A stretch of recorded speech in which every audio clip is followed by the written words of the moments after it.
Hi, long time no see. I don't even know what prompted me to make this video, but I wanted to talk about why I stopped posting on YouTube, specifically why I stopped posting about like student loan updates and financial stuff. And that's pretty much it. So let's get into it. So basically, I stopped posting because it was getting really bad for my mental health. And I know, doesn't everyone say that? But it's not that YouTube is bad for my mental health. It was that the financial stuff was bad for my mental health. So specifically, I'm the type of person where I've never really had like a spending problem or anything like that. And I ended up finding that keeping track of my expenses and budgeting was actually giving me a lot of anxiety that I really didn't need to bring into my life. Because I'm already like a highly anxious person, I'm constantly checking my bank account and making sure payments went through, and like I automatically keep track of it. So adding these extra steps just added more like stress and responsibility onto me, as well as like made me have to second guess things, which is something that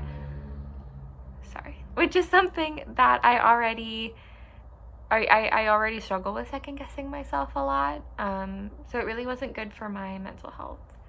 For example, I would second guess, let's say I didn't realize that I would need to get more shampoo, and I would second guess needing to buy more shampoo because I didn't budget for it, and then having to go in and change all the categories and blah blah blah.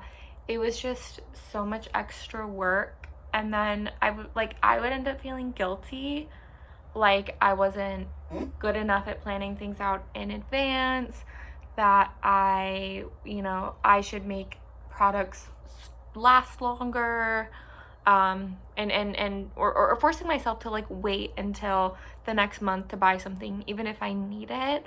And yeah, it created a lot of unnecessary stress. So I stopped budgeting, and I still I'm like saving money for when / if student loan repayments start up again. But like I realized I kind of keep track of my budget naturally in my head anyway. So I haven't found a need to get back into budgeting. To get maybe more personal than I should, I was diagnosed a couple months ago with PTSD. So I went through treatment for that, and I'm on medication for it. And I didn't even realize that things like budgeting were just a coping mechanism for me. Like it was a way for me to control myself and my environment in a way to try to lessen anxiety. But of course, like it's not a coping skill, it's a coping mechanism. So it wasn't actually helping and healing anything.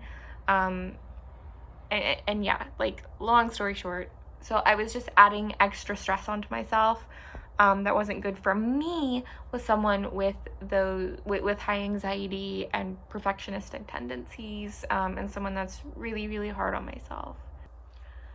So since then, things with money have been fine.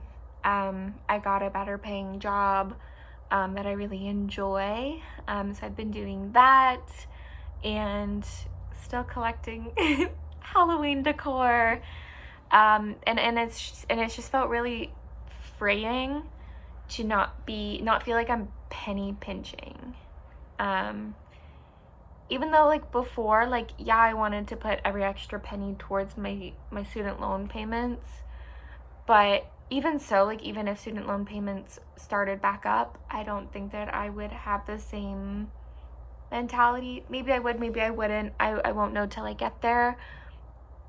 but I don't feel that same pressure to penny pinch. You know, like there's some months where you just don't expect it and you need to stock up on, you know, like kitchen staple items. And, you know, from a month is 30 days long. Like on the first day of that month, you can't always predict that. And I don't think that the average person has like the mental space to be able to perfectly predict everything that goes on in life. And in my opinion, budgeting, again, this is with my own mental health issues. This is probably different for most people. But it just made me second guess, you know, buying food, which when we could afford it. So it didn't really make sense for me to be so stressed out about it. In addition, in the meantime, my partner and I got married. Oh my gosh, my nails. Sorry. We got married. And we were able to completely fund our wedding. Everything was DIY. It was really, really affordable. We did have a little bit of help from our families, but we were able to still have a really special wedding, and pay for it completely. What's the term?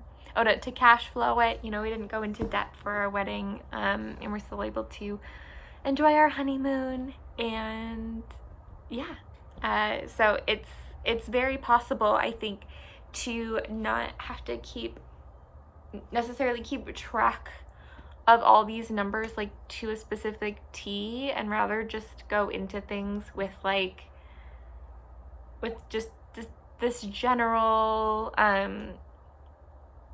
like, I don't know, just to keep a running tally in your head as close as possible, I think for me works best, so that I don't cause myself extra stress and I guess when I say stress, I mean like pressure, like putting pressure on myself to be perfect at spending, perfect at budgeting, perfect at predicting everything. Yeah, this is a really wordy way of explaining that.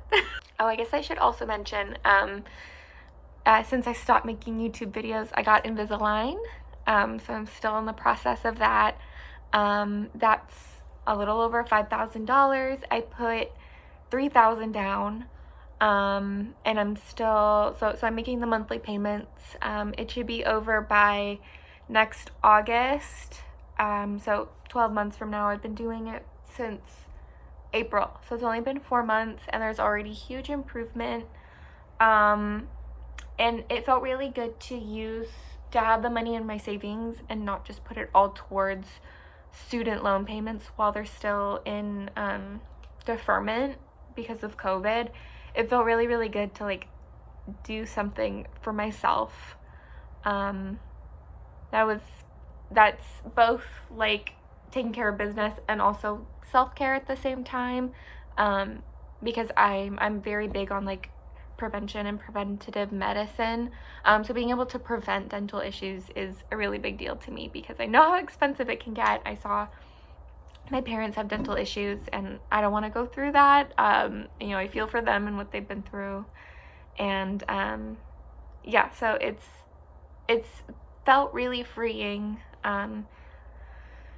to not be so rigid with myself. And I know that also the therapy program I went through helped with that a lot too. So I'm really grateful for all the help that I've had, and I'm really grateful for where I'm at mentally and financially and emotionally and just everything. So things are really good.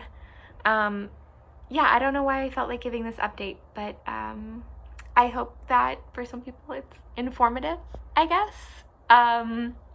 If anyone's still watching this, I'd love to know if you want me to keep making videos. It probably won't be about anything financial. It'll probably just be like life related, probably like recipes and stuff too. So yeah, feel free to let me know if that sounds interesting. Thanks for watching this if you are, and hopefully I'll be creating some more content soon. Bye.